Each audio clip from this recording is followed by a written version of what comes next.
मागच्या कक्षेमध्ये आपण जे आहे मंत्र 12ची चर्चा केली होती.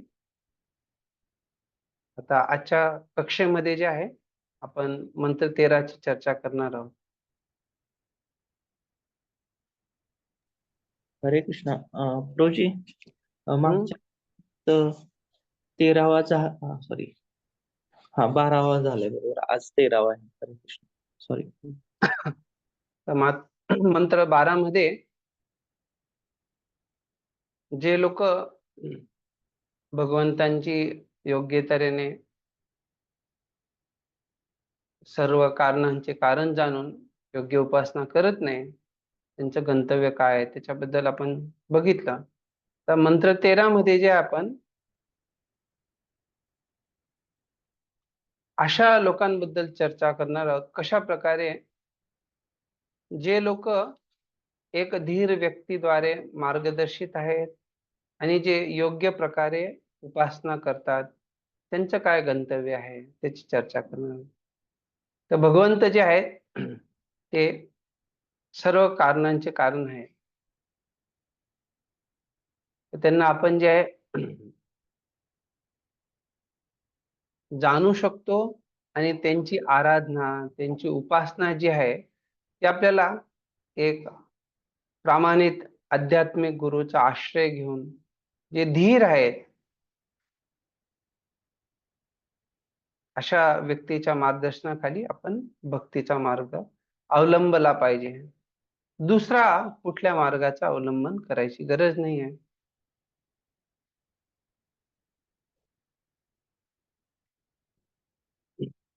सॉरी. तर जेव्हा आपण ही चर्चा करतोय तर पहिलं तर ह्या मंत्रामध्ये आपण जसं मागे चर्चा केली होती की 12व्या मंत्रामध्ये असंभूती जे आहे ते देवी देवतांना उद्देशून म्हटलेलं आहे आणि संभूती अर्थात जे निर्विशेष ब्रह्म आहे त्याच्या संबंधात सांगण्यात आले. आता मंत्र 13 मध्ये जे आहे असंभूती जे आहे ते भगवंतांच्या व्यतिरिक्त जे कोणी आहे त्यांना संबोधित करून आहे, पण संभूतीची जी ते चर्चा आहे ही भगवंतांना संबोधित करून आहे. तर त्यामुळे इथे जे संभूती शब्दाचा प्रयोग आहे आपल्याला समजलं पाहिजे की तो भगवंतांना संबोधित करून आहे. अन्यत एवाहु संभवात अन्यत आहुर असंभवात इति शुश्रुमधीराणाम येनस्तद विचचक्षिरे.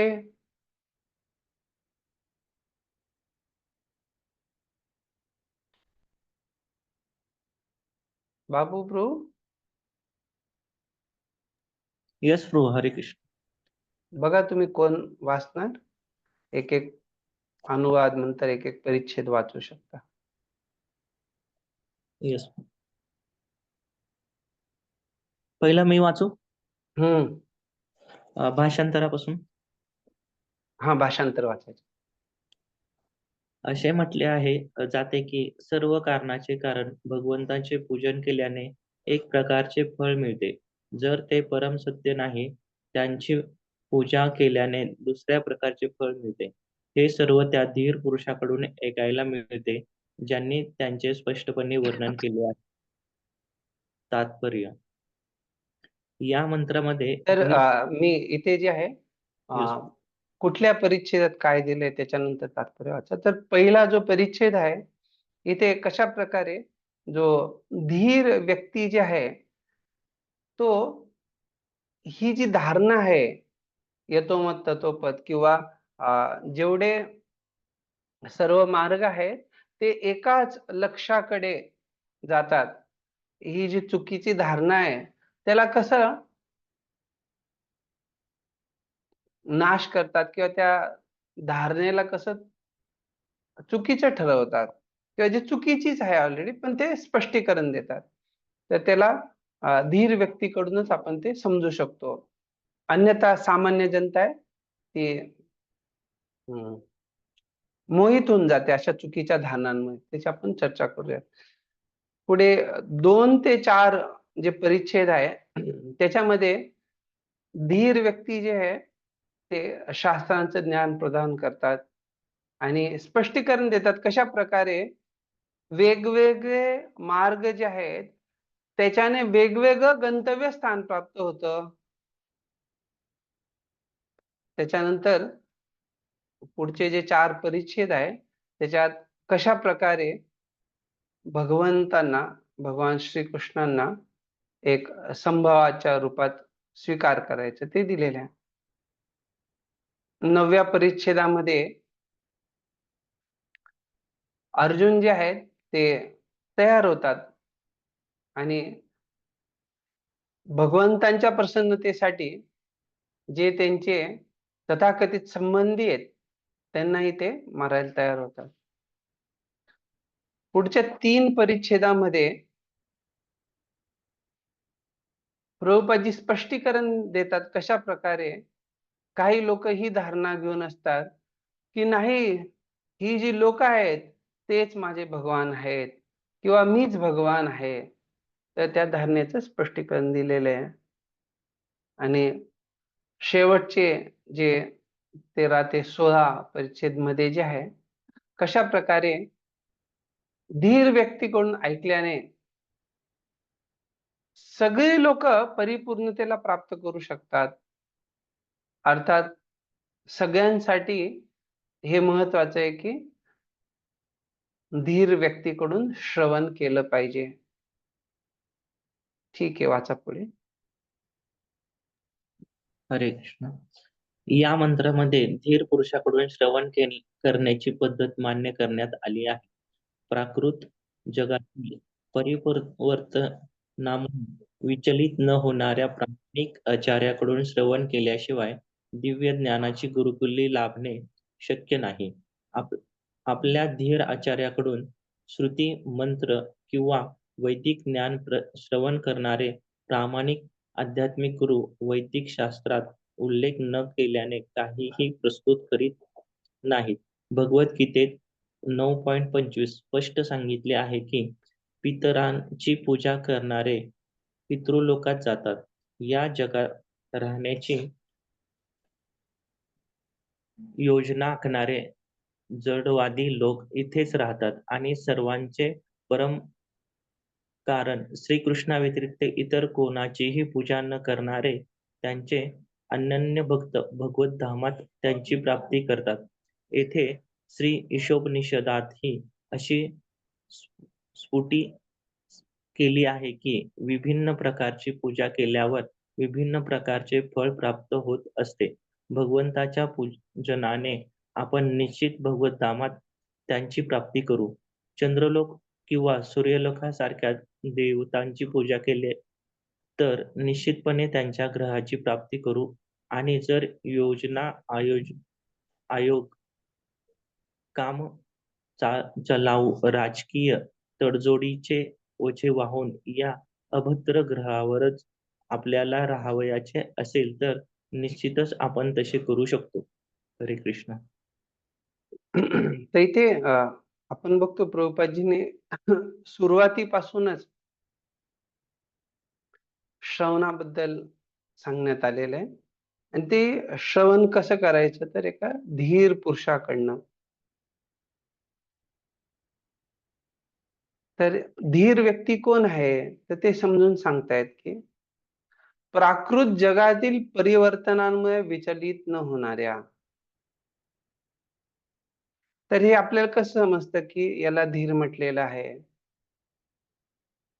तर जसं आपण बघतो की भगवद्गीतेत ही जो श्लोक आहे, देहिनोऽस्मिन् यथा देहे कौमारं यौवनं जरा तथा देहांतर प्राप्ती धीरः तत्र न मुह्यति.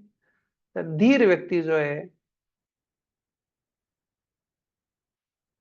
शरीराच्या बदलानेही विचलित होत नाही. अर्थात एक तर आहे की जीवनामध्ये होणारं शरीराचा बदल आणि एका शरीराहून दुसरं शरीर स्वीकार करताना शरीराचा होणारा बदल. तर अर्थात हे सर्व जे बदल आहेत हे प्राकृत जगातील आहेत. तर जेव्हा असं म्हटलं जातंय की शरीराचं किंवा शरीराच्या संबंधित बदल, तर हे सर्व प्राकृतिक जगातले परिवर्तन आहेत. त्याचा अर्थ काय आहे की जसं भगवद्गीतेत दुसऱ्या अध्यायात तुम्ही शिकले आहात. दुसऱ्या अध्यायाच्या 54 श्लोकापासून कुठल्या विषयाची चर्चा सुरू होते? कोणी सांगू शकतं का?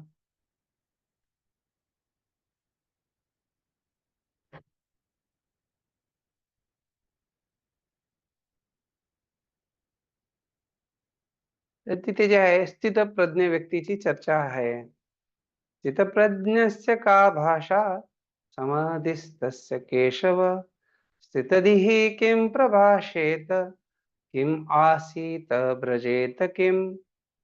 अर्थात जेव्हा स्पष्टता देण्यात आली कोण व्यक्ती जो आहे जो स्थितधी आहे, स्थितप्रज्ञ आहे, तर त्या प्रकारे आपल्याला स्पष्टता येते. तर इथे तेच सांगण्यात आलेलं आहे. प्रभुपादजी ते जे काही दिलेलं आहे त्याला अगदी कमी शब्दांमध्ये आपल्याला समजून सांगतायत की धीर व्यक्ती कोण असतो. अर्थात प्राकृत जगातील परिवर्तनांमुळे जो विचलित होत नाही.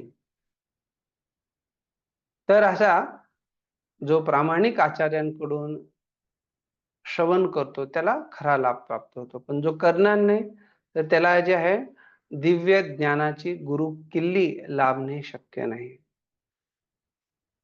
तर ही दिव्य ज्ञानाची गुरु किल्ली काय आहे?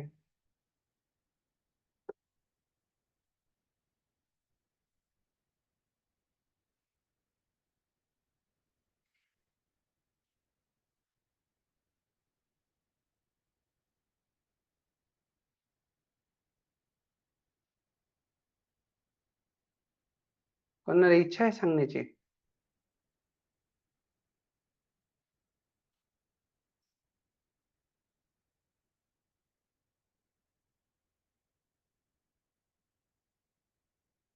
तर भगवंत जे आहेत ते बोला बापू प्रो काय बोलायचे? ह्या श्लोकात सांगितल्या प्रमाणे धीर पुरुषाकडून श्रवण करणे हेच असू शकते धीर दिव्य ज्ञानाची गुरुकिल्ली. हरे कृष्ण. धन्यवाद. तर भगवद्गीतेत 9व्या अध्यायात दुसऱ्या श्लोकात भगवंत म्हणतात राजविद्या राजगुह्यम पवित्रम इदम उत्तमम. तर जे सर्वोत्तम पवित्र ज्ञान जे आहे, जे वैदिक शास्त्रांचा सार आहे, ते दिव्य ज्ञान जे आहे ते अशा धीर व्यक्तीकडनं प्राप्त होतं जे प्रमाणित गुरु शिष्य परंपरेत आलेले आहेत. तर अर्थात त्यामुळे ते जेव्हा म्हटलंय दिव्य ज्ञानाची गुरु किल्ली त्याचा अर्थच काय की हे ज्ञान जे आहे कसं आहे ते राजगुह्यम. अर्थात ते अत्यंत गोपनीय ज्ञान आहे. जरी ते अत्यंत गोपनीय असलं तरी ते गोपनीय ज्ञान जे आहे त्याची गुरु किल्ली कोणाकडे आहे? ती गुरु किल्ली जी आहे ती अशा धीर व्यक्तीकडे जे प्रमाणित गुरु शिष्य संप्रदायामध्ये ज्ञान प्राप्त केले आहे त्यांच्याकडे ते गुरु किल्ली आहे. आणि जेव्हा आपण त्यांच्याकडनं श्रवण करणार तेव्हा आपल्यालाही ती गुरु किल्ली प्राप्त होईल.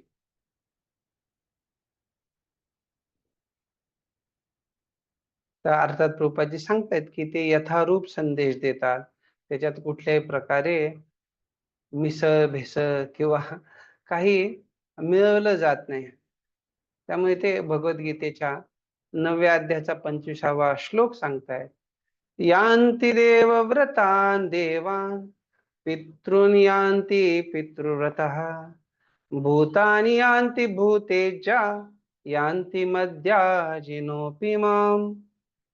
अर्थात प्रभुपादजी सांगतायत कशा प्रकारे पितरांची पूजा करणारे पितृलोकात जातात. या जगात राहण्याची योजना आखणारे जडवादी लोक इथेच राहतात. आणि यांती मध्याय आणि सर्व कारणाचे परम कारण श्री कृष्णांव्यतिरिक्त इतर कोणाचीही पूजा न करणारे त्यांचे अनन्य भक्त त्यांच्या धामात जातात, भगवंताच्या धामात जातात. तर कशा प्रकारे वेगवेगळ्या पूजांचे वेगवेगळे फळ आहे. आपण बघितलं भगवंतांच्या पूजेने भगवत धामात, पण अन्य देवतांच्या पूजेने त्यांच्या ग्रहामध्ये जायला लागेल. आणि इथे जे सांगितलेलं आहे, जर एखाद्या व्यक्तीला योजना आयोग, काम चलाऊ राजकीय तडजोडींचे ओझे वाहून या अभद्र ग्रहावरच राहायचे असेल, तर तो तसंही करू शकतो. अर्थात प्रभुपाद इथे स्पष्टपणे सांगतायत की हे कशाच्या आधारावरती आहे, व्यक्ती कशाच्या आधारावरती कुठल्या स्थानावर राहील. तर त्यात ज्या प्रकारे तो ज्या ज्या देवी देवतांची पूजा करेल, ज्या ज्या त्याच्या इच्छा असतील, त्याच्यानुसार त्याला ते गंतव्य स्थान प्राप्त होईल. तर याच्यात दोन्ही गोष्टी आहेत, त्याची इच्छा काय आणि त्याची पात्रता काय आहे. हा पुढचं वाचायला सांगा. हरे कृष्ण. जय श्री माताजी. तुम्ही वाचू शकता?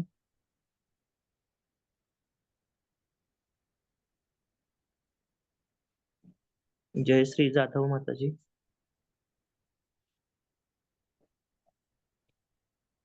कृष्णलोक दास प्रभू, सॉरी कृष्णलोक प्रभूजी, तुम्ही हरे वाचू शकता. येस हरे कृष्ण. मलोप्रणाम सर्वांचे. प्रभूजी, कृष्णलोक प्रभूजी, मला एक सेवेत आहे, तर पुढचं वाचन पण तुम्ही सांगा. हरे कृष्ण. ओके ओके गुरुजी. येस हरे कृष्ण. हरे कृष्ण. अधिकृत शास्त्रात असे कुठेही सांगितले नाही की काहीही करून किंवा कोणाचीही पूजा करून आपण शेवटी एकच उद्दिष्ट प्राप्त करू शकतो. असे मूर्खपणाचे सिद्धांत प्रामाणिक गुरु शिष्य परंपरेवर काहीही संबंध नसलेले स्वयंघोषित गुरु मांडतात. एक प्रामाणिक आध्यात्मिक गुरु कधीच म्हणणार नाही की सर्व मार्ग एकाच लक्ष्याकडे अग्रेसर करतात. तसेच स्वतःच्या मनाने देवदेवतांची, भगवंतांची किंवा इतर कोणाची पूजा करून कोणीही त्या लक्ष्याची प्राप्ती करू शकतो. एक सामान्य मनुष्याला सुद्धा समजेल की एका विशिष्ट जागेचे तिकीट काढल्यानंतर आपण त्या ठिकाणीच पोहोचू शकतो. एखाद्याने कलकत्त्याचे तिकीट काढले असेल तर तो कलकत्त्यालाच जाईल, मुंबईला नव्हे. परंतु तथाकथित गुरु म्हणतात की कोणताही मार्ग अथवा सर्वच मार्ग आपल्याला परमध्येयाची प्राप्ती करून देतात. अशा प्रकारच्या तुच्छ लौकिक व तडजोडीच्या घोषणा ऐकून अनेक मूर्ख जीवांना भुरळ पडते आणि आत्मसाक्षात्काराच्या स्वनिर्मित पद्धतीने ते जीव गर्वाने फुगून जातात. या उलट वैदिक आदेश मात्र अशा पद्धतींना मान्यता देत नाहीत.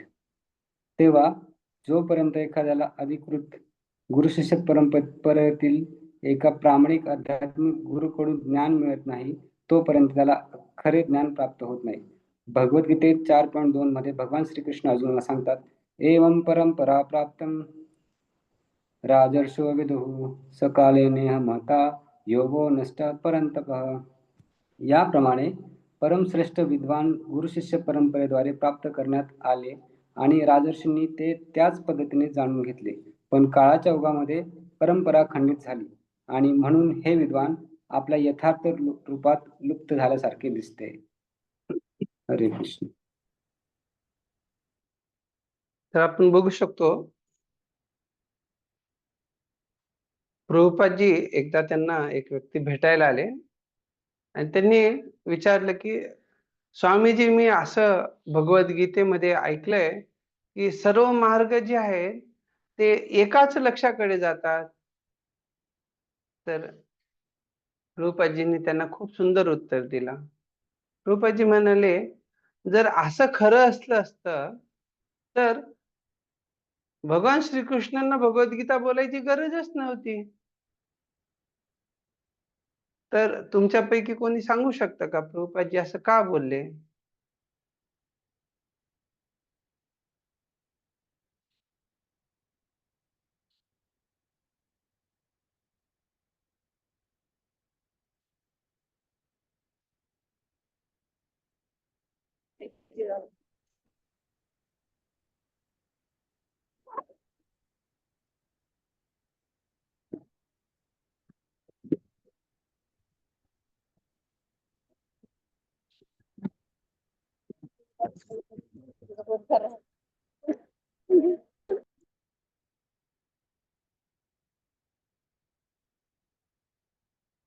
तर इथे आपल्याला समजायला पाहिजे प्रभुपादजी जेव्हा सांगतायत की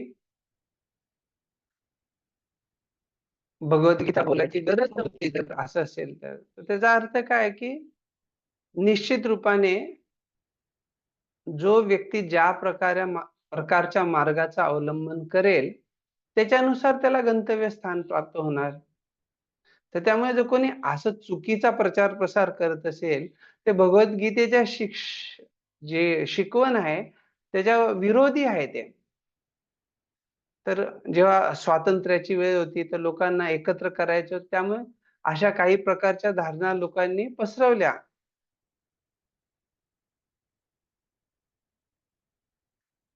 त्यामुळे इथे जेव्हा प्रभुपादजी सांगतायत की असे मूर्खपणाचे सिद्धांत कोण घोषित करते ते स्वयं घोषित गुरु मानतात, अर्थात जे प्रामाणिक नाहीत, गुरु शिष्य परंपरेत नाहीयेत. तर इथे जे व्यावहारिक उदाहरण प्रभुपादजी देत आहेत तिकिटाचं, तर हे स्वाभाविक आहे. जर एखाद्याने निवड केली की मी अध्ययन जे आहे ते वैद्यकीय शिक्षणाचं तो एकतर MBBS MD करण्यासाठी अध्ययन करतोय आणि त्याला जर कोणी सांगेल की तुम्ही जे आहे ते जे भूमिती भूमितीचं जे आहे त्याचे वेगवेगळे गृहीतक किंवा त्याच्याबद्दल तुम्ही याच्यावरती स्पष्टीकरण द्या, तर तो म्हणेल की अरे हे माझं क्षेत्रच नाहीये. अर्थात मी या ज्या क्षेत्रात मी निपुण आहे त्याच्यानुसार मला त्याचं ज्ञान राहील, दुसऱ्या क्षेत्राचं कसं ज्ञान प्राप्त होईल. तर अर्थात सांगायचा मुद्दा की जो व्यक्ती ज्या क्षेत्रात आहे किंवा ज्या ठिकाणचं त्याने तिकीट काढलंय त्याच्यानुसार त्या मार्गालाच तो लागणार, त्याच क्षेत्रात तो प्रगती करणार, त्याच प्रकारचं त्याला गंतव्यस्थान प्राप्त होणार. तर जे चुकीचा प्रचार करतात तर रूपाजी सांगतात अशा प्रकारच्या तुच्छ लौकिक व तडजोडीच्या घोषणा ऐकून अनेक मूर्ख जीवांना भुरळ पडते आणि आत्मसाक्षात्काराच्या स्वनिर्मित पद्धतीने ते जीव गर्वाने फुगून जातात. त्याचा अर्थ काय की आपल्याला बघायला भेटतं की खूप साऱ्या वेगवेगळ्या संस्थांद्वारे वेगवेगळे जे लोक एकत्र येऊन काही ना काही आपला एक नवीन प्रकार सुरू करतात आणि त्याच्यामध्ये ते सांगतात की आम्ही सहज मार्गाने अगदी सोप्या मार्गाने आत्मसाक्षात्कार प्रदान करू. तर त्यांना आत्मसाक्षात्कार मधला आत्मा काय आहे तेही माहित नसतं, पण निश्चित रूपाने ते अशा प्रकारे गर्वाने फुगून जातात. का? तर कारण ती पद्धती जी आहे ती प्रमाणित पद्धती नाहीये, ती भगवंतांद्वारे दिलेली नाहीये. ती कशी आहे? स्वनिर्मित पद्धती. आणि अशी लोक त्यामुळे वैदिक आदेशांनाही स्वीकार करत नाहीत.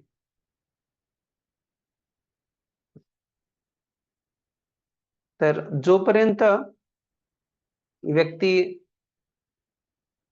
वैदिक आदेशांचं पालन करत नाही, भगवान श्रीकृष्ण सांगतात तस्मात् शास्त्रम प्रमाणम ते कार्याकार्य व्यवस्थितो. अर्थात जे शास्त्र आहे, वैदिक ज्ञान जे आहे ते प्रमाण आहे, तेव्हाच व्यक्तीला काय कार्य आहे काय अकार्य आहे ते समजू शकतं. नाही तर कसं काय समजणार? स्वनिर्मित धारणांच्या आधारावर व्यक्तीला जे जीवनाचं सत्य आहे तो जाणू शकत नाही. ते भगवंतांच्या दिलेल्या या वैदिक उपदेशांद्वारे प्रामाणिक गुरुकडूनच तो समजू शकतो. आणि त्यामुळे प्रभुपाद सांगतायत की तो पण त्याला खरे ज्ञान प्राप्त होत नाही. त्यामुळे गुरु शिष्य परंपरेचा हा श्लोक सांगितलाय गीतेचा. पुढचा वाचा. हरे कृष्ण. महेश लोहार प्रभूजी, आपण वाचू शकता पुढचं. हरे कृष्ण. जेव्हा भगवान श्रीकृष्ण भूतलावर उपस्थित होते त्यावेळी भगवद्गीतेत वर्णिलेल्या भक्तियोगाच्या तत्वांना ग्लानी आली होती. म्हणून भगवंतांनी आपल्या सर्वात घनिष्ठ भक्त आणि सखा अर्जुन याच्यापासून पुन्हा गुरुशिष्य परंपरा आरंभ केली होती. भगवंतांनी अर्जुनाला स्पष्टपणे म्हटले भगवद्गीतेत 4.3 मध्ये की तो त्यांचा भक्त व मित्र असल्यामुळे केवळ तोच भगवद्गीतेची तत्वे समजू शकत होता. दुसऱ्या शब्दात सांगायचे तर जो भगवंतांचा सखा आणि भक्त नाही त्याला गीता मुळीच समजणार नाही, किंवा जो अर्जुनाच्या पदचिन्हांचे अनुसरण करतो तोच भगवद्गीता समजू शकतो. हरे कृष्ण. अर्थात इथे आपण बघतो प्रभुपादजी सांगतायत यदा यदा हि धर्मस्य ग्लानिर्भवति भारत. अर्थात जेव्हा ग्लानी आली त्यामुळे भगवंतांनी काय केलं, अर्जुनाला हा संदेश सांगितला. का सांगितला, अर्जुनालाच का निवडलं, तर स एवायं मया तेद्य योगः प्रोक्तः पुरातनः भक्तोऽसि मे सखा चेति रहस्यम हेतद उत्तमम. आता हे जे ज्ञान आहे, अर्जुनाशी जो संबंध आहे, एक भक्तोऽसि मे सखा चेति, अर्थात अर्जुन जो आहे भगवंतांचा भक्त आहे, सखा आहे, आणि त्यामुळे तो हे जे उत्तम रहस्य आहे त्याला जाणण्यास योग्य आहे. जर एखादा व्यक्ती भगवंतांचा भक्त नाहीये, भगवंतांशी संबंधित नाहीये, तर निश्चित रूपाने त्याच्यामध्ये जी आहे असूया किंवा ईर्षा द्वेषची भावना असल्यामुळे तो या भगवंतांच्या दिव्य संदेशाला, जे खरोखर खूप गूढ ज्ञान आहे, त्याला तो समजू शकत नाही. त्यामुळे जी योग्य व्यक्ती आहे त्यालाच भगवंतांनी निवडलं आहे. त्यामुळे प्रभुपादजी सांगतात जो अर्जुनाच्या पदचिन्हांचे अनुसरण करतो तोच भगवद्गीता समजू शकतो. तर हे अर्जुनाच्या पदचिन्हांचं अनुसरण करणं म्हणजे काय, कोणी सांगू शकतं का?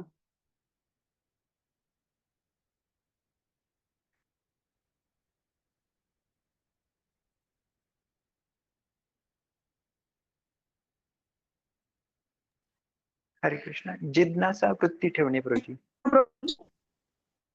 धन्यवाद. अजून कोणाला सांगायचे?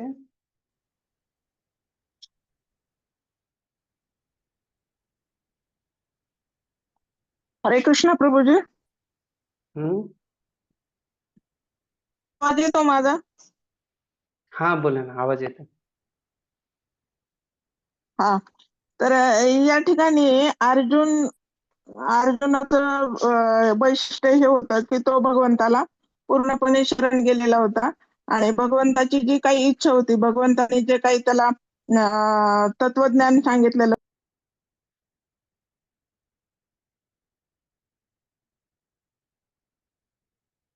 धन्यवाद.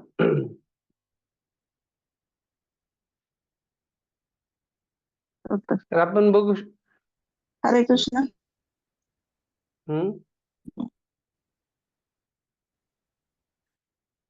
तर जेव्हा इथे म्हटलेलं आहे, नेटवर्क प्रॉब्लेम आहे प्रभूजी, त्याच्यामुळे ते मधून मधून हे होतं.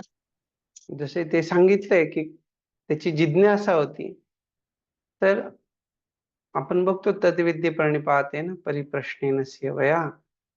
तर अर्जुनाने जे आहे निश्चित रूपाने भगवंतांकडे जिज्ञासा केली, आणि जेव्हा त्यांचे सर्व जे प्रश्न आहेत त्याला समाधानकारक उत्तर भेटली, त्याचा मोह नष्ट झाला. नष्टो मोह स्मृतिर्लब्धा तत्प्रसादात. भगवंतांच्या कृपेने त्याला जे आहे सगळं त्याच्या शंकांचं निराकरण झाल्यावरती त्याने सांगितलं की मी जे आहे तुमच्या वचनांचं यथारूप पालन करणार, करिष्ये वचनम तव. तर अर्थात जो व्यक्ती जिज्ञासा केली चांगले, प्रश्न विचारले, प्रश्नांची उत्तरं भेटली, पण त्याच्यानंतर ते जर जीवनात त्याची अंमलबजावणी नाही केली, त्याच्यानुसार जगलं नाही, तर ते अनुसरण करणं नाही. अर्थात जे काही आपणाला गुरूंच्या कृपेने, भगवंतांच्या कृपेने प्राप्त झालेलं आहे, त्या आदेशांचं तंतोतंत पालन केलं पाहिजे. तर व्यक्ती जे आहे भगवान अर्जुनाच्या पदचिन्हांचं अनुसरण करतो असं आपण समजू शकतो. कारण अर्जुनाने काय केलं? भगवंतांच्या वचनांचं करिष्ये वचनम तर अर्थात यथारूप पालन केलं. आपण बघतो कशा प्रकारे त्याचे जे नातेवाईक आहेत, अर्थात त्याच्या शरीराशी संबंधित जे काही लोक आहेत, जरी त्यांना मारायला लागलं तरी अर्जुनाने काय केलं? भगवान श्रीकृष्णांच्या आदेशानुसार त्यांनाही मारलं. तर अर्थात इथे जे आपण बघतोय की अर्जुनाचा भाव जो आहे तो एकदम सुयोग्य भाव आहे. अर्थात जी भगवंतांची इच्छा आहे त्याच्यानुसार आपण कार्य केलं पाहिजे. तो भगवंतांच्या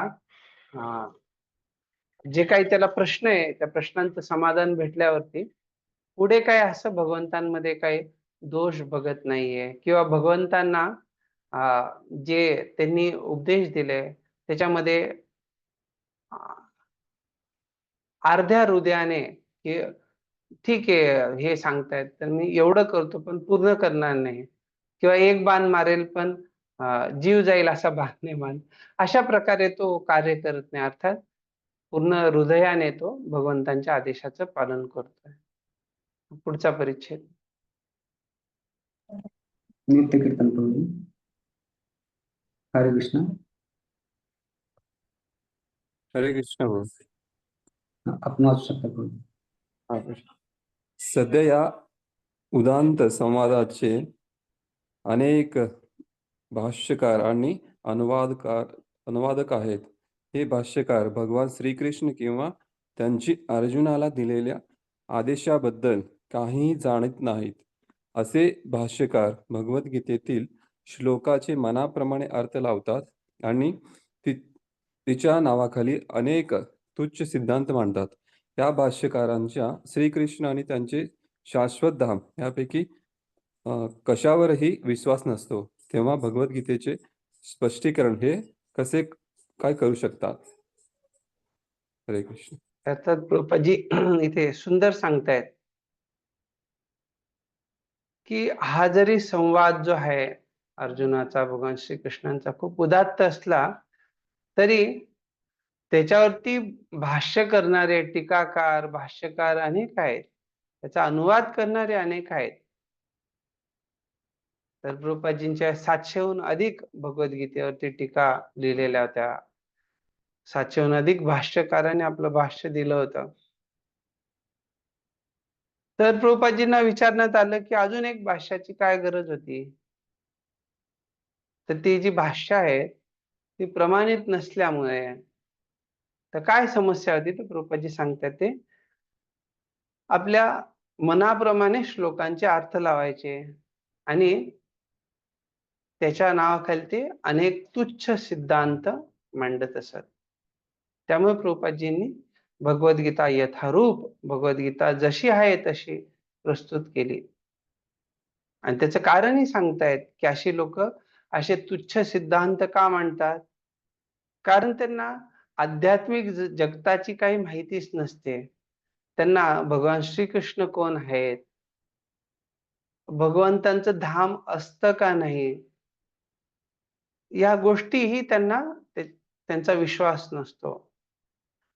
अर्थात जर एखाद्याला विश्वासच नाहीये की भगवंतांचं धाम आहे, तिथे भगवंत शाश्वत रूपाने विद्यमान आहेत. आपलं जे संबंध आहे भगवंतांशी त्याच्यानुसार आपल्याला त्या धामामध्ये शाश्वत जीवन जगायचंय. तर हे स्पष्टीकरण नसेल तर असे लोक जे भाष्य देत आहेत त्या भाष्याचा जो आधार असतो शेवटी हाच असतो की या भौतिक जगामध्येच तुम्ही आनंदाने राहायला शिका. अर्थात जे काय असेल सगळ्याचं ते निष्कर्ष हाच आणतात की शेवटी तुम्ही या भौतिक जगातच राहा. जरी भगवंतांनी सांगितलं दुःखालयम शाश्वतम तरी त्याचा काहीतरी वेगळा अर्थ लावून ते सांगते नाही तुम्ही ह्या भौतिक जगातच शाश्वत रीतीने राहा. तर अशा प्रकारे ह्या लोकांना भगवंतांवरती श्रद्धा नसल्यामुळे विश्वास नसल्यामुळे ही लोक जे आहेत चुकीचे अर्थ मांडतात. पुढे वाचा.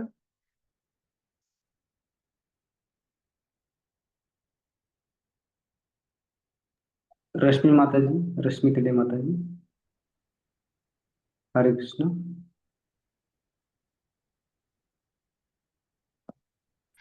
हरे कृष्णा. आपण आवाज येतो? यस आवाज येतो? येतो. श्री ईशा.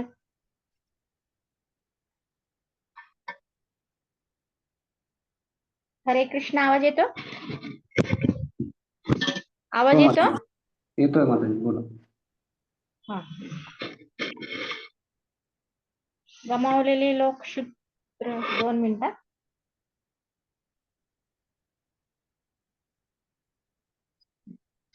श्रीकृष्ण पासून आहे परिच्छेदाच्या पासून. हा. श्रीकृष्ण भगवद्गीतेत स्पष्ट सांगतात की बुद्धी गमावलेले लोक क्षुद्र वरदानाकरिता इतर देवतांची पूजा करतात आणि शेवटी असा सल्लाही देतात की आपण सर्व धर्मांचा त्याग करून केवळ त्यांनाच शरणागत गेले पाहिजे. भगवद्गीता 18.66. जे सर्व पापातून मुक्त झाले आहेत केवळ तेच भगवंतावर अशी दृढ श्रद्धा दाखवू शकतात. बाकी सर्व लोक आपल्या अनाधिकृत अशा तुच्छ पूजाविधींना घेऊन भौतिक स्तरावर गिरट्या घालत राहतील व शेवटी सर्व मार्ग एकाच लक्ष्याकडे जातात. या चुकीच्या समजुतीमुळे खऱ्या मार्गापासून भ्रष्ट होतील. हरे कृष्ण. तर आता आपण जी चर्चा करत आहोत तर आपल्यापैकी प्रत्येकाने याच्यावरती चिंतन करायचंय आणि जर कोणाला वाटलं तर ते उत्तर देऊ शकता. कशा प्रकारे आपण बघतोय की बरेचसे स्वयंघोषित गुरु असतात आणि बरेच लोक त्यांच्याकडे जातात त्याच्यानुसार त्या वेगवेगळ्या मार्गाचं पालन करतात. तर आपल्यापैकी किती लोकांचा अनुभव असा आहे की एखादा व्यक्ती घोषित करतो की मी जे आहे एक महान डॉक्टर आहे, मी एक मोठा सर्जन आहे आणि तुम्ही त्याच्याकडे जाऊन कारण त्यांनी घोषित केलं स्वयंघोषित व्यक्ती येतो त्यामुळे त्याच्याकडनं तुम्ही उपचार तुमची ट्रीटमेंट करून घेताय. हात वर करा कोणाला जर उत्तर देता येत असेल तर.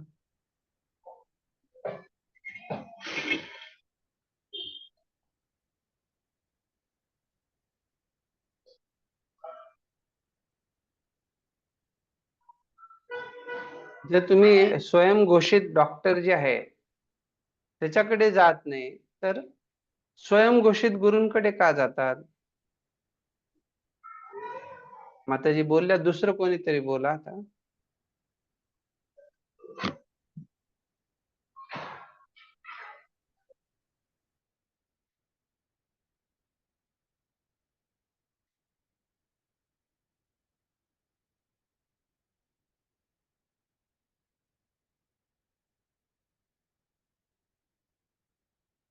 ठीक आहे सुवर्ता माताजी बोला.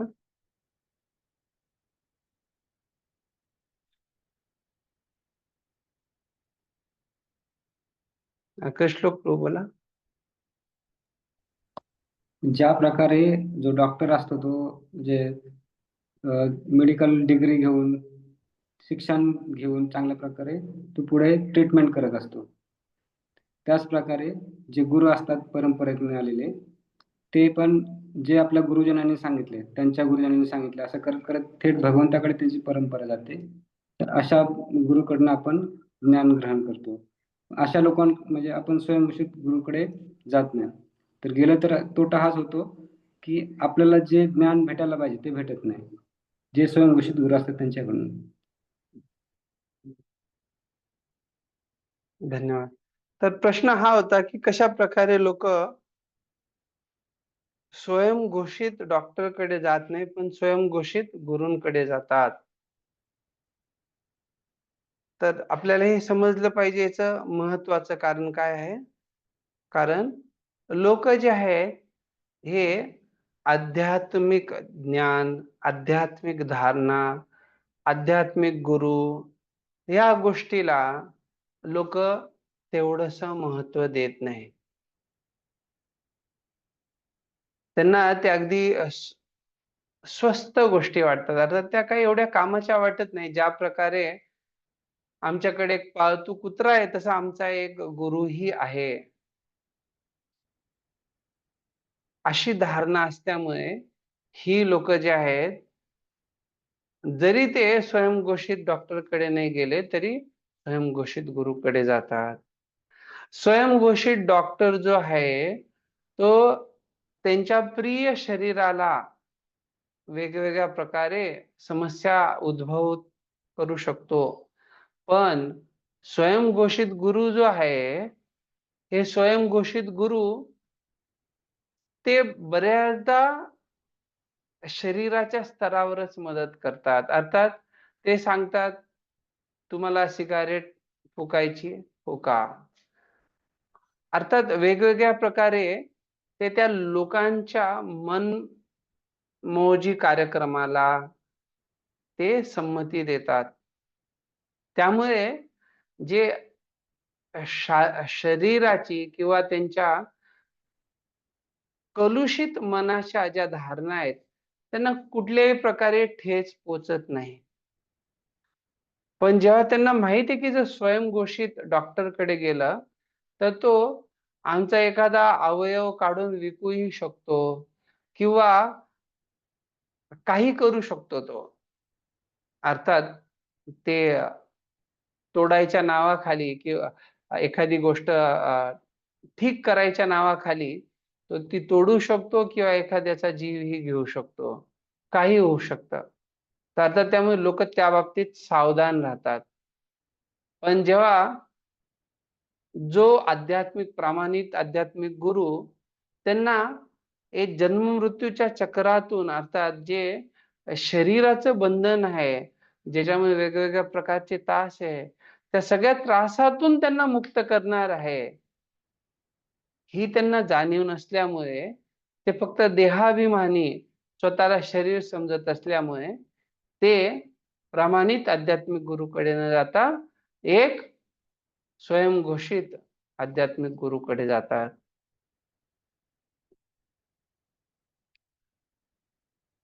आणि विशेष रूपाने बघितलं तर संप्रदायाचा अर्थच होतो की सम्यक रूपेण प्रदायते इति संप्रदाय प्रदायते. कसं तिथून आपल्याला ज्ञान प्रदान केलं जातं तर सम्यक रूपेण, अर्थात संपूर्ण जे आध्यात्मिक ज्ञान आहे, जो सर्व वेदिक ज्ञानाचा सार आहे, रहस्य आहे, त्याला संप्रदायाद्वारे आपल्याला पद्धतशीररित्या ते आपल्याला बाळकडू पाजलं जातं. आपल्याला ती योग्य जी आपली गरज आहे आपल्या स्थितीनुसार, स्वरूप स्थितीनुसार ती योग्य मदत केली जाते, जी असे अन्य स्वयंघोषित आध्यात्मिक गुरु करू शकत नाहीत.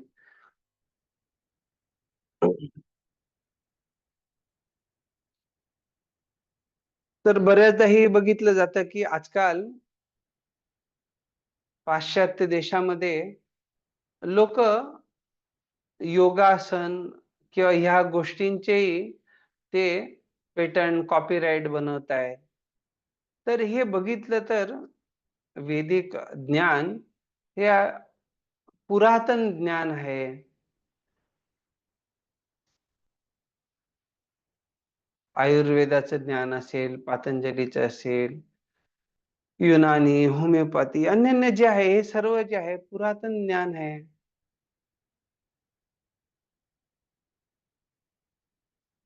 तर अर्थात जेव्हा आता ह्या गोष्टींना स्पष्टतेने त्याचं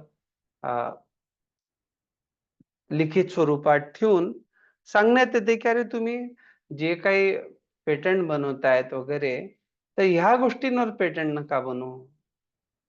तर अर्थात ह्या लोकांना जे आहे सगळीकडे अर्थात भगवंतांचं किंवा भगवंतांचे जे शास्त्र आहेत त्याच्या आधारावर पण त्यांना धंदा करायचा आहे. त्याच्या आधारावर पण त्यांना त्यांचं आपलं जे काही पैसा कमवायचा अशी त्यांची जी मानसिकता आहे ते त्यांचे कार्य करू इच्छितात. अर्थात त्याचं बघितलं तर वैदिक पद्धतीनुसार आध्यात्मिक ज्ञान, जी औषध आहेत, ती कधी विकली जायची नाही. पण आता आजकालची ही जी सभ्यता आहे, याच्यामध्ये अशा असे प्रकार बघितले जातात. अशा गोष्टी दिसतायत आपल्याला.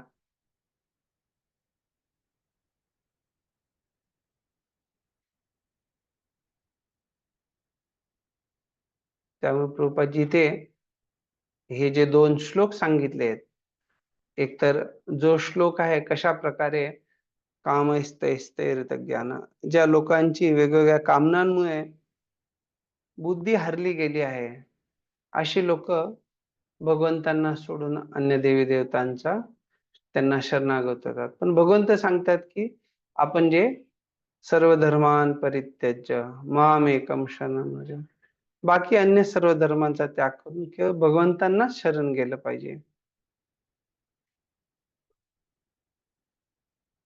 तर त्यामुळे प्रभुपादजी ते स्पष्टीकरण देत आहेत की जे अनधिकृत, जे अर्थात अधिकृत नाहीत अशी लोक जे आहे ते तुच्छ पूजा विधींना घेऊन भौतिक स्तरावरच घिरट्या घालत राहतात व शेवटी सर्व मार्ग एकाच लक्ष्याकडे जातात.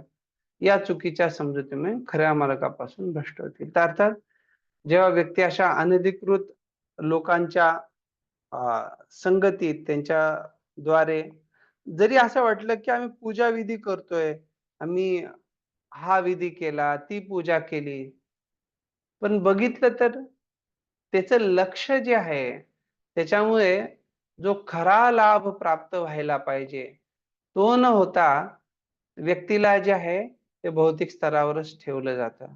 त्यामुळे प्रभुपादजी ते सांगतायत की त्यामुळे ते जे सर्वोच्च गंतव्य आहे ते प्राप्त करू शकत नाही आणि त्यामुळे ते भ्रष्ट होतात.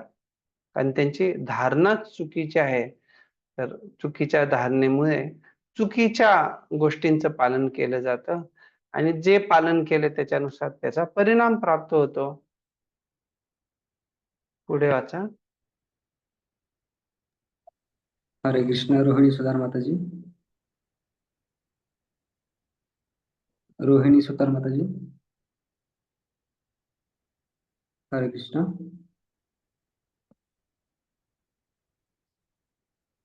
संजीवनी माताजी. हाँ प्रभु जी. रोहिणी सुतार माताजी. हाँ बोलो, वाचा माताजी.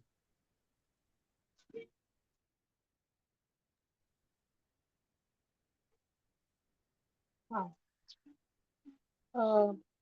श्री ईशोपनिषदाच्या या मंत्रातील संभवात किंवा परमकारणाच्या पूजनाने हा शब्द अतिशय महत्वाचा आहे. भगवान श्रीकृष्ण आदिपुरुष असून अस्तित्वातील प्रत्येक वस्तू त्यांच्यापासून उत्पन्न झाली आहे. भगवद्गीतेत 10.2 श्रीकृष्ण म्हणतात, अहम सर्वस्य प्रभवो मत्तः सर्वं प्रवर्तते इति मत्वा भजन्ते मां बुद्धा भाव समन्विता. मी सर्व प्राकृत आणि आध्यात्मिक जगतांचा उत्पत्तीकर्ता आहे. सर्व काही माझ्यापासून उद्भवते.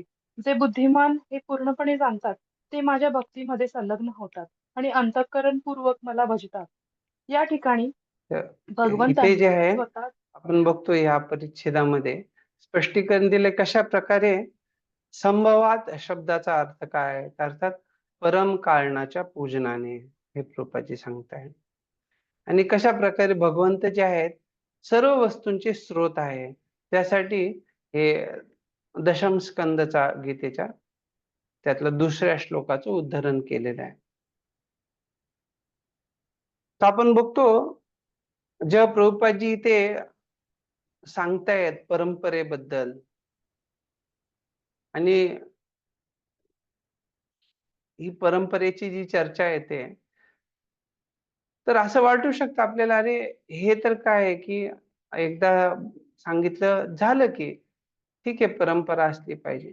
पण जेव्हा इथे स्पष्टीकरण दिलं जातंय, तर प्रभुपादजी ह्या दृष्टिकोनातून सांगतायत की जो व्यक्ती परंपरेमध्ये आहे, तोच भगवद्गीतेबद्दल बोलण्यासाठी प्रमाणित व्यक्ती आहे.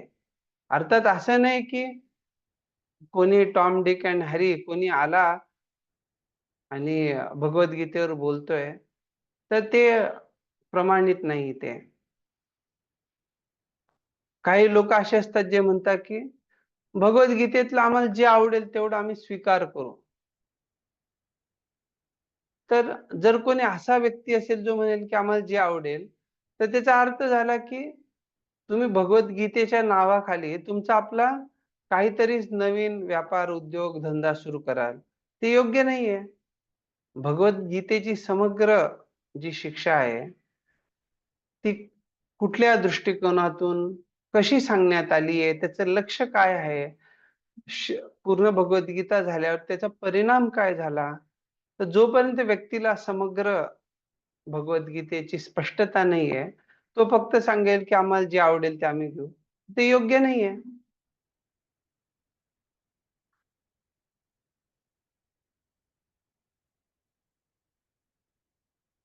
तर प्रभुपादजी इथे त्याचे स्पष्टीकरण किंवा स्पष्टतेने सांगतायत आणि सांगतात कशा प्रकारे आपण जे भगवंतांना एक संभवात या रूपात स्वीकार केलं पाहिजे.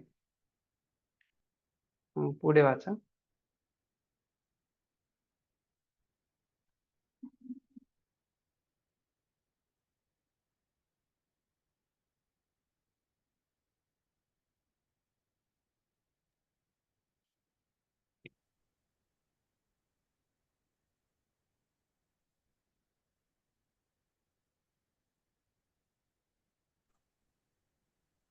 हरे कृष्ण.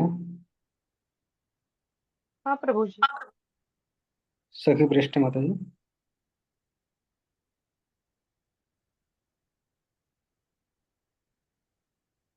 प्रभूजी वाचू मी?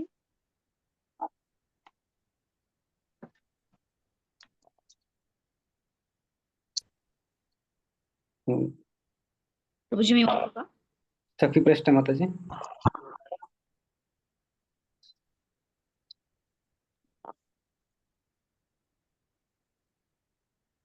संजीवनी माताजी. हरे कृष्ण.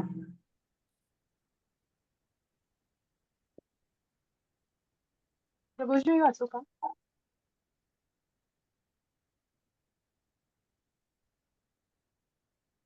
तिलोत्तमा माताजी वाचतील. सिरीज वाईज चालू आहेत ना आपण, सिरीज वाईज. तिलोत्तमा माताजी.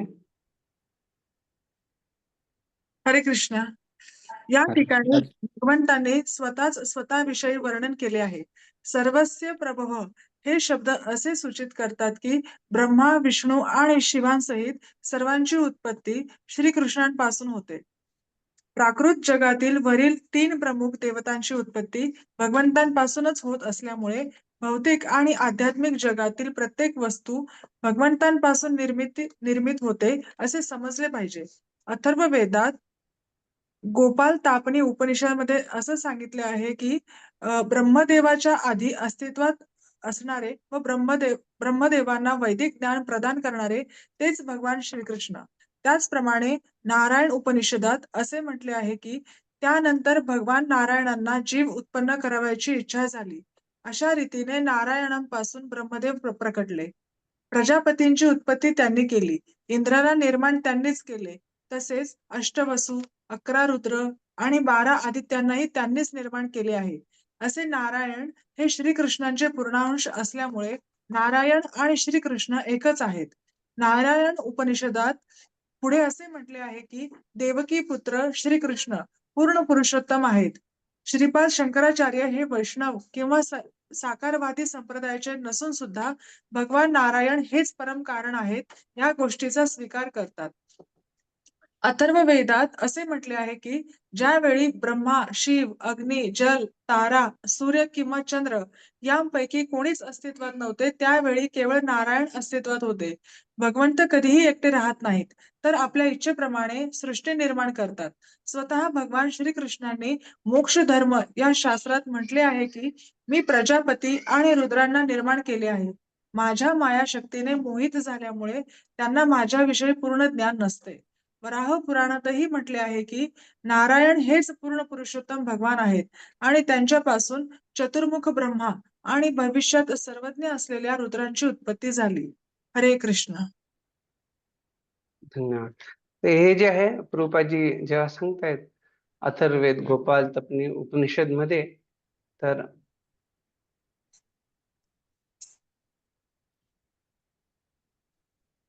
इथे आपण बघू शकतो की कशा प्रकारे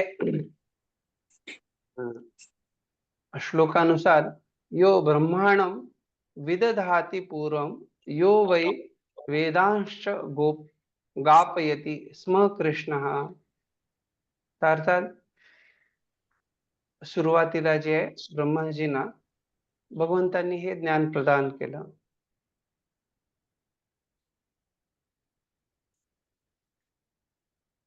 पुढे प्रभुपादजी नारायण उपनिषद जे आहे त्याच्यातनं सांगतात, अथ पुरुषो हवै नारायणो अकामयत प्रजाः सृजेति. तर नारायण जे आहे त्यांनी इच्छा केली की जे जीवात्मा आहेत त्यांची उत्पत्ती करावी. पुढे प्रभुपादजी जे आहे ते अन्य ज्या उत्पत्ती आहे त्याच्याबद्दल सांगतात. अर्थात हे नारायण उपनिषद मध्येच पुढे म्हटलेलं आहे, नारायणात ब्रह्मा जायते, नारायणात प्रजापती प्रजायते, नारायणात इंद्रो जायते, नारायणात अष्टो वसवो जायन्ते, नारायणात एकादश रुद्रा जायन्ते, नारायणात द्वादशादित्याः. अर्थात कशा प्रकारे नारायण पासून बाकी हे जे प्रजापती, इंद्र, अष्टवसु, रुद्र, आदित्य हे येतात त्याचं स्पष्टीकरण आहे. पुढे नारायण उपनिषदात जे आहे श्लोक 4 मध्ये याचंही स्पष्टीकरण दिलंय. एको वै नारायण आसीत न ब्रह्मा न ईशानो नापो न अग्नि सोमो नेवेद्यो अप आ पृथ्वी न नक्षत्राणि न सूर्यः.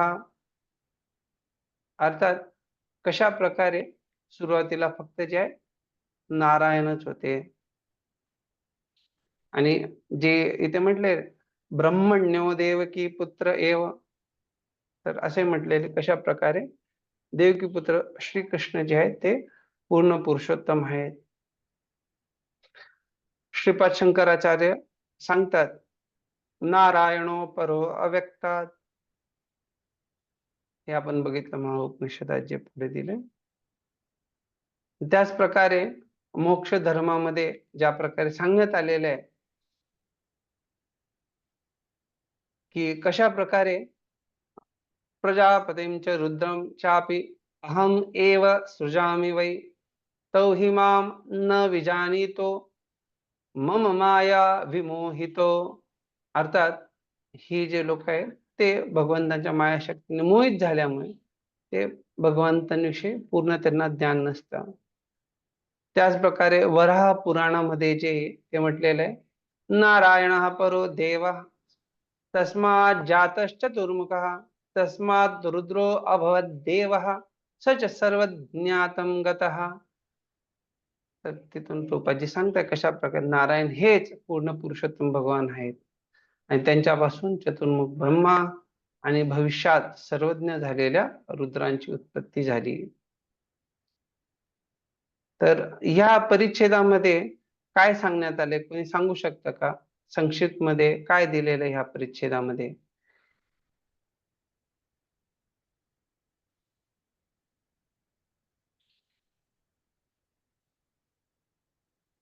भगवंत हे सर्वस्व आहेत.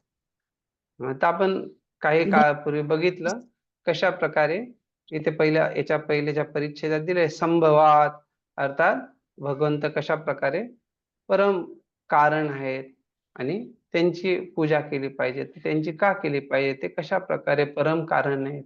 तर परम कारण असल्याचे जे काही सर्व पुरावे शास्त्रांमध्ये आहेत ते इथे प्रभुपादांनी दिले आहे. ठीक आहे, पुढे वाचा. सुवर्ता माताजी. हरे कृष्ण. अशा प्रकारे सर्व वैदिक शास्त्रात सिद्ध करण्यात आले आहे की नारायण किंवा श्रीकृष्ण हेच सर्व कारणांचे कारण आहेत. ब्रह्मसंहितेतही 5.1 मध्ये सांगितले आहे की सर्व जीवात्म्यांना आनंद देणारे आणि सर्व कारणांचे मूळ कारण असणारे श्रीकृष्ण गोविंद हेच भगवान आहेत. खऱ्या विद्वानांना ही गोष्ट थोर साधूंकडून आणि वेदशास्त्रातील पुराव्यावरून जाणून घेता येते आणि म्हणून ते श्रीकृष्णांना सर्वेसर्वा जाणून त्यांचे पूजन करतात. ते केवळ श्रीकृष्णांचेच पूजन करीत असल्यामुळे त्यांना बुध किंवा खरे विद्वान म्हणतात. हरे कृष्ण. तरी ते प्रभुपादजी ब्रह्मसंहितेचा 5व्या अध्यायाचा पहिला श्लोक, ईश्वरः परमकृष्णः सच्चिदानंद विग्रह अनादिरादिर गोविंद सर्व कारण कारणम, ते सर्व कारणांचे मूळ कारण असणारे श्रीकृष्ण गोविंद हेच भगवान आहेत. तर त्यामुळे प्रभुपादजी इथे देतात की खऱ्या विद्वानांना ही गोष्ट थोर साधूंकडून आणि वेदशास्त्रातील पुराव्यावरून जाणून घेता येते. तर याचा अर्थ काय आहे की आपला जो आधार आहे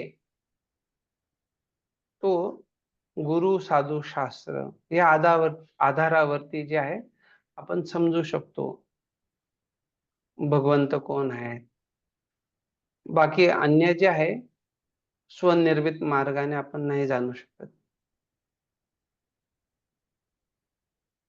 आणि भगवंत स्वतः सांगतात कशा प्रकारे जे लोक अशा प्रकारे जाणतात तर इथे त्यांना भगवंत बुध म्हणतायत. इति मत्वा भजन्ते माम बुधा भाव समन्वितः, अर्थात ते जे आहे बुद्धिमान आहेत. पुढे वाचा. संजीवनी माताजी. हरे कृष्ण. संजीवनी माताजी. शुभांगी प्रभा माताजी. हरे कृष्ण प्रभू. ज्यावेळी आपण इथून ना मॅडम प्रभूजी, ज्यावेळी आपण धीर बरोबर, ज्यावेळी आपण हरे कृष्ण ज्यावेळी आपण धीर आचार्याकडून दिव्य संदेश श्रद्धा व प्रेमपूर्वक श्रवण करतो त्यावेळी श्रीकृष्ण सर्वे सर्वा आहेत या विधानाची सत्यता प्रस्थापित होते. ज्याला श्रीकृष्णावर श्रद्धा किंवा प्रेम नाही होऊन देणे शक्य नाही. श्रद्धाहीन लोकांना भगवद्गीतेत 9:11 मध्ये मूढ किंवा गाढव म्हटले आहेत. धीर पुरुषांकडून पूर्ण ज्ञान न मिळाल्याने असे मूढ भगवंतांचा उपहास करतात. मायाशक्तीच्या भोवऱ्यात सापडून विचलित झालेला कोणीही आचार्य होण्यास योग्य नसतो. इथे आपण जाणू शकतो कशा प्रकारे प्रभुपादजी सांगतायत की धीर व्यक्तीकडनं ऐकलं तर ज्याला श्रद्धा आणि प्रेम आहे त्याला ते खूप सोपं आहे, पण ज्याला श्रद्धा प्रेम नाहीये अशा व्यक्तीला हे समजणं खूप कठीण आहे. त्यामुळे हे जे श्लोक सांगतायत गीतेतला, अवजानन्ति मां मूढा मानुषीं तनुमाश्रितं परम भावम अजानन्तो मम भूत महेश्वरम. तर इथे भगवंत स्वतः म्हणतायत की मूढा, अर्थात जे मूर्ख लोक आहेत, मूढ अशी मूर्ख लोक जे ते मला जाणू शकत नाहीत. का तर ते उपहास करतात भगवंतांना जेव्हा ते मनुष्य रूपामध्ये प्रकट होतात. आणि उपहास का करतात तर परम भावम अजानंतो, अर्थात ते भगवंतांचं जे दिव्य स्वरूप आहे, दिव्य शरीर आहे त्याला ते जाणू शकत नाही. त्यांना समजत नाही की भगवंतांची दिव्य प्रकृती आहे ती भौतिक प्रकृतीप्रमाणे नाहीये. भगवंतांचं जे काही सर्व दिव्य आहे हे ते जाणत नसल्यामुळे ते समजू शकत नाही कशा प्रकारे भगवंत जे आहेत साऱ्या जीवात्म्यांचे ते महेश्वर आहेत, अर्थात सर्वांचे ते परम स्वामी, परम नियंत्रक आहेत.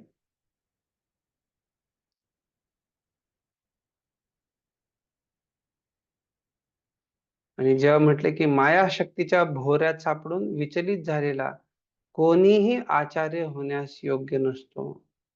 तर अर्थात आचार्य जेव्हा म्हटलं जातं तर बऱ्याचदा लोक ती पदवी म्हणून स्वीकार करतात आणि आम्हीही आचार्य आहोत जेणेकरून त्यांनाही अनुयायी भेटावे. लक्ष हे नाहीये की आचार्याची जी स्थिती आहे त्या स्थितीमुळे एखादा व्यक्ती किती साऱ्या जीवात्म्यांना त्यांच्या बद्ध अवस्थेमधून मोहग्रस्त स्थितीमधून बाहेर काढून त्यांना भगवत धाम प्राप्तीसाठी मदत करू शकतो. ते लक्ष नाहीये. कारण त्यांचं लक्षच भौतिक इच्छांनी ते प्रभावित झालेले असतात, आकर्षित झालेले असतात. त्यामुळे ते जेव्हा स्वतः मायाशक्तीच्या भोवऱ्यात आहेत, चपाट्यात सापडले आहेत, तर अशी लोक कशा प्रकारे दुसऱ्यांना मदत करू शकतील, कशा प्रकारे ते दुसऱ्यांचा उद्धार करतील. तर अर्थात जेव्हा आचार्य म्हटलेलं आहे तर आचरती इति आचार्य, तर जे आचरण करण्यास सक्षम नाहीयेत, जे स्वतः मायाशक्तीच्या बाहेर येऊ शकत नाहीयेत, ते लोक कसे आचार्य बनणार. आणि त्यामुळे प्रल्हाद महाराज सांगतात बहिरर्थ मानिनः, अशी लोक काय करतात जे मायाशक्तीच्या आधारावर जे काही आहे त्याला ते सगळं काही मानतात. आणि त्यामुळे अंधातच हे जे आहे एका अंध्या नेत्याचं बाकी अंधे अनुसरण करतात आणि जेव्हा तो अंधा नेता खड्ड्यात पडतो ते बाकी त्याच्याबरोबर खड्ड्यात पडतात. लोभी गुरु लालची चेला दोनों का नरक में ठेलम ठेला. तर अर्थात हे बघण्यास येतं कशा प्रकारे कोण व्यक्ती योग्य आहे आचार्य बनण्यास. तर त्यामुळे प्रभुपादजी सांगतात असा व्यक्ती जो आहे जो स्वतःच मायाशक्तीच्या भोवऱ्यात सापडलाय तो आचार्य बनण्यास पात्र नाही. पुढे वाचा. कोण राहिलेलं आहे का वाचण्यासाठी? हरे कृष्ण. जे कोणी राहिलं असेल ते वाचू शकतं पुढचं. हरे कृष्ण. हरे कृष्ण. आवाज येतोय? हरे हो. भगवद्गीता श्रवण करण्यापूर्वी कुटुंब आणि समाज यांच्यावरील स्नेह अतिरेकामुळे भौतिक भवऱ्यात सापडून अर्जुन विचलित झाला होता. त्यामुळे त्याला लौकिक जगातील परोपकारी अहिंसक मनुष्य व्हायचे होते. परंतु जेव्हा तो भगवंताकडून भगवद्गीतेचे वैदिक ज्ञान ऐकून बुद्ध झाला तेव्हा त्याने आपला निर्णय बदलला आणि कुरुक्षेत्राच्या युद्धाची योजना आखणाऱ्या त्या भगवान श्रीकृष्णांचा तो भक्त झाला. आपल्या तथाकथित नातेवाईकांबरोबर युद्ध करून अर्जुनाने भगवंतांची पूजा केली आणि या रीतीने तो शुद्ध भक्त झाला. भगवद्गीता आणि श्रीमद भागवतातील वर्णन केलेल्या कृष्ण विज्ञानाच्या बारकाव्यांचे ज्ञान नसलेले मूर्ख लोक एका नकली कृष्णाची निर्मिती करतात. परंतु अर्जुनाने दाखविले नैपुण्य केवळ खऱ्या श्रीकृष्णांचे पूजन केल्यावरच शक्य आहे, नकली कृष्णाची पूजा केल्यावर नव्हे. हरे कृष्ण. तर इथे आपण बघू शकतो जेव्हा सांगितलेलं आहे की तो भगवद्गीतेचं वैदिक ज्ञान ऐकून बुद्ध झाला, ते बुद्ध आणि बुद्ध एकच आहे का?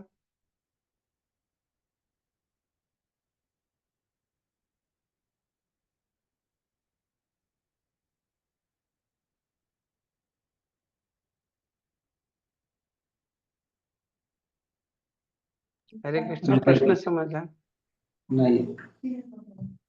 तरी ते बुध काय आहे इथे? त्याला परम ज्ञान प्राप्त झालं. म्हणजेच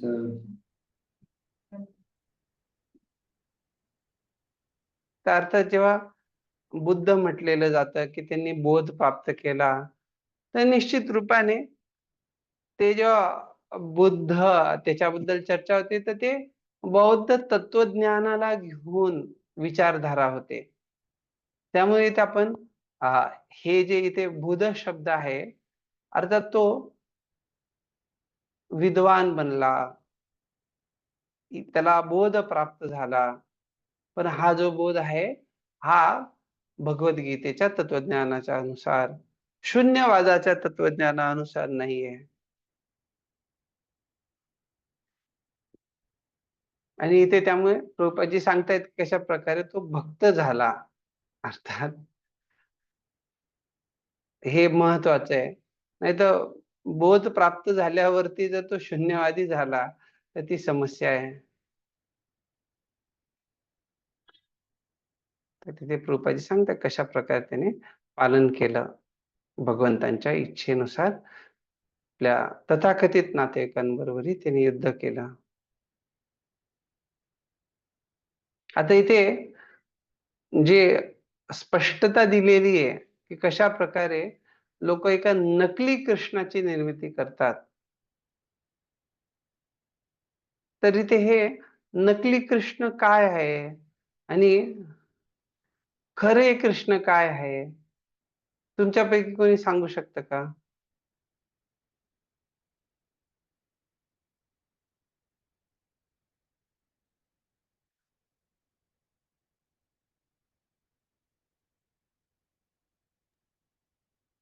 हरे कृष्ण प्रभूजी. हम्म नकली कृष्ण म्हणजे म्हणजे माझ्या मते असं वाटतं की भगवंतांनी जी गीता सांगितली त्याचं आहे तशी न सांगता त्याचा वेगळ्या पद्धतीने अर्थ काढून सांगणे, याला नकली कृष्णची निर्मिती म्हणू शकतो. आणि जशी आहे तशी सांगितली तर ती कृष्णाची खरं कृष्णाचं हे निर्मिती असं म्हणू शकतो का? अजून कोणाला सांगायचे?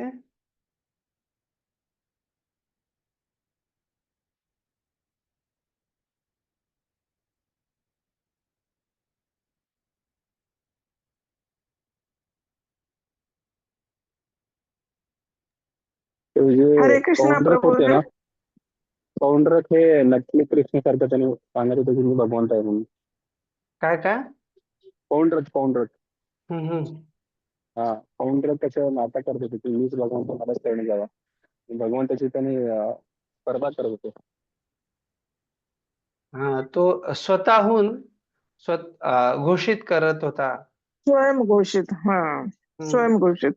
तर इथे असं म्हटलेलं आहे की मूर्ख लोक एका नकली कृष्णाची निर्मिती करतात. तर याचा अर्थ काय आहे?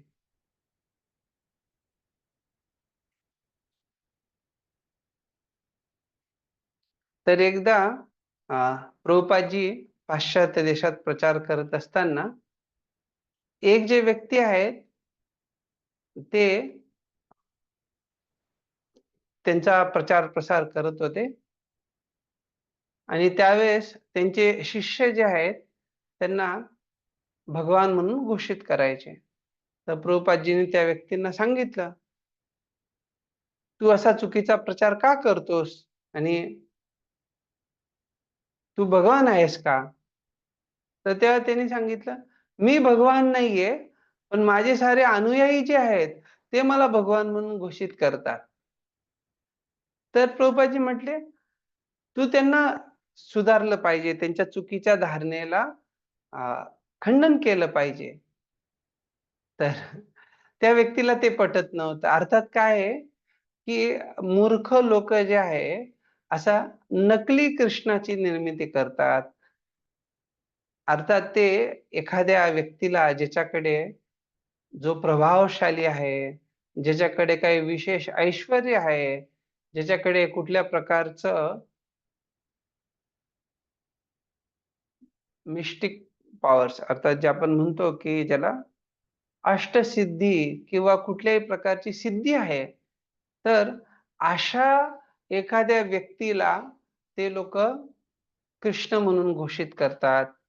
किंवा एक जे व्यक्ती आहेत त्यांचं नाव अशा प्रकारे आहे की जे भगवंतांच्या नावाशी जोडतं आणि त्यामुळे ते लोक म्हणतात की हे पण स्वतः कृष्ण अवतरित झालेत. पण त्यांची जी शिकवण आहे, त्यांचा जो मठ आहे, त्यांचा जो प्रचार आहे, तो भगवान श्रीकृष्णांच्या शिकवणीनुसार नाहीये. भगवान श्रीकृष्ण इथे स्पष्ट सांगतात गीतेमध्ये की मला सोडून बाकी देवी देवतांची उपासना लोक जे करतात ते भौतिक त्यांच्या ज्या काम वासना आहेत, इच्छा आहेत त्याच्यामुळे ते करतात आणि ते अविधीपूर्वक आहे. आणि हे जे लोकांद्वारे नकली निर्मित कृष्ण आहेत, डॅश डॅश कृष्ण, ते तर दुर्गेची पूजा करायला सांगतायत. तर अर्थात बघितलं तर हे जे सर्व चाललंय, प्रभुपादजी त्याची अगदी सुंदर रीतीने ते खंडन करतायत. प्रभुपादजी सांगतायत की ह्या लोकांना जे कृष्ण विज्ञानाच्या बारकाव्याचं ज्ञान नाहीये, अर्थात त्यांना भगवद्गीताही समजत नाही आणि श्रीमद भागवतही समजत नाही. तर त्यामुळे अशी लोक जी आहे ते काय करतात, नकली कृष्णाची निर्मिती करतात. त्यामुळे खऱ्याच कृष्णाचं पूजन केलं पाहिजे. अर्थात भगवंतांनी हे जे भगवद्गीता आणि श्रीमद भागवतम मध्ये आपणाला शिकवण प्रदान केली आहे, ज्या ठिकाणी त्या शिकवणीचं उत्तम पालन होत असेल, अर्थात तंतोतंत यथारूप पालन केलं जातंय, तर आपण समजू शकतो की तिथे जे आहे खऱ्या कृष्णाची पूजा केली जाते आहे. तर एका उदाहरणाने तुम्हाला सांगितलं. तुम्हाला हे समजलं का उदाहरण आणि काय सांगण्यात आलंय?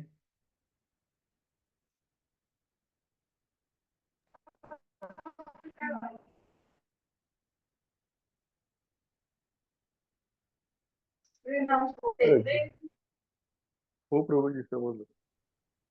कोणी असं नाही ना ज्यांना समजलं नाही उदाहरण किंवा काही शंका आहे याच्यावरती. खूप महत्वाचं आहे हे.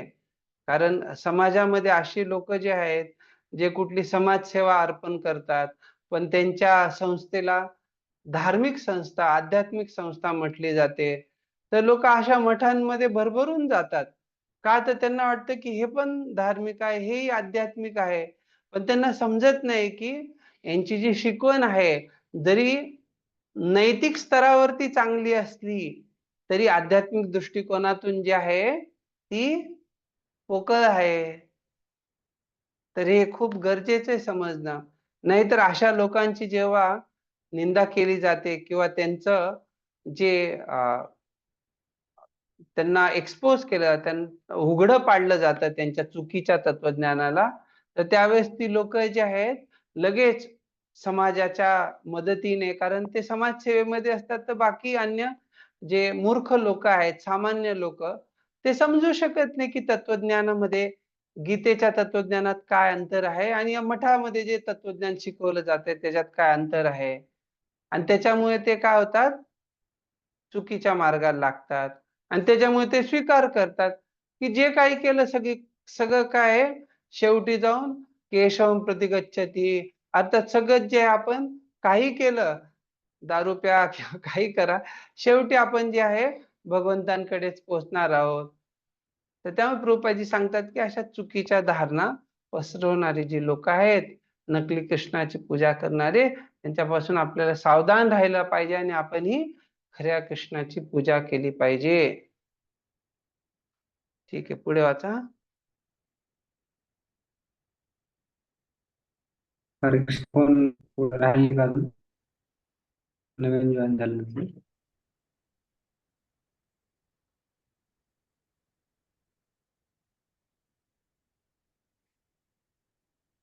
पार्वती भावना माताजी. हरे कृष्ण. पार्वती भावना माताजी.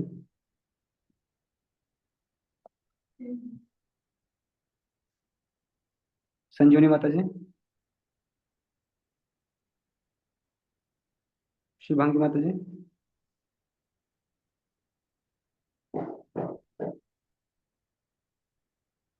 पवित्र माताजी.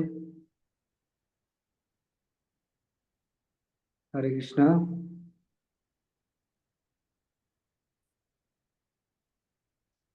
अशोक हर्ष प्रभू. अशोक हर्ष प्रभू.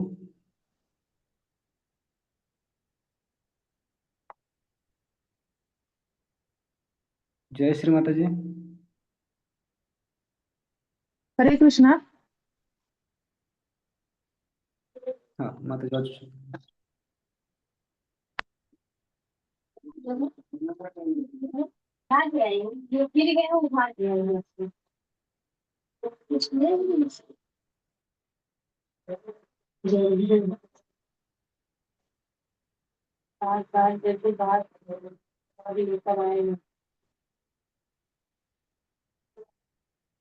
हरे कृष्ण प्रभू. मी वाचतो.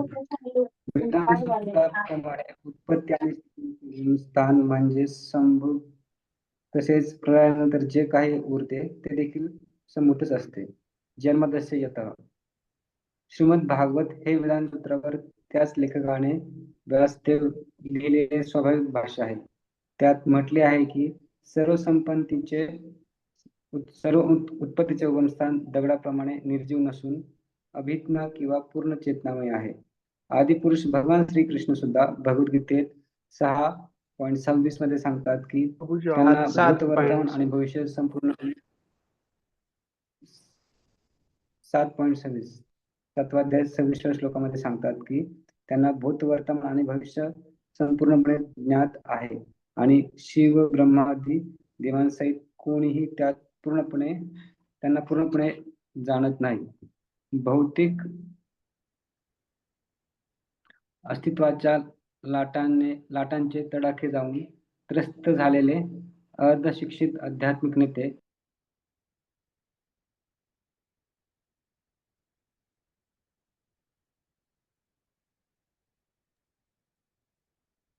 आवाज येणं बंद झालंय.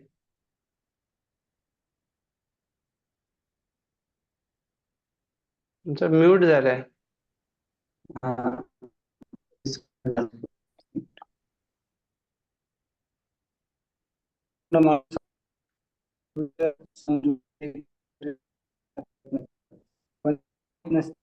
अशी अखिल समाज पूर्ण नाही. या आध्यात्मिक नेत्यांचा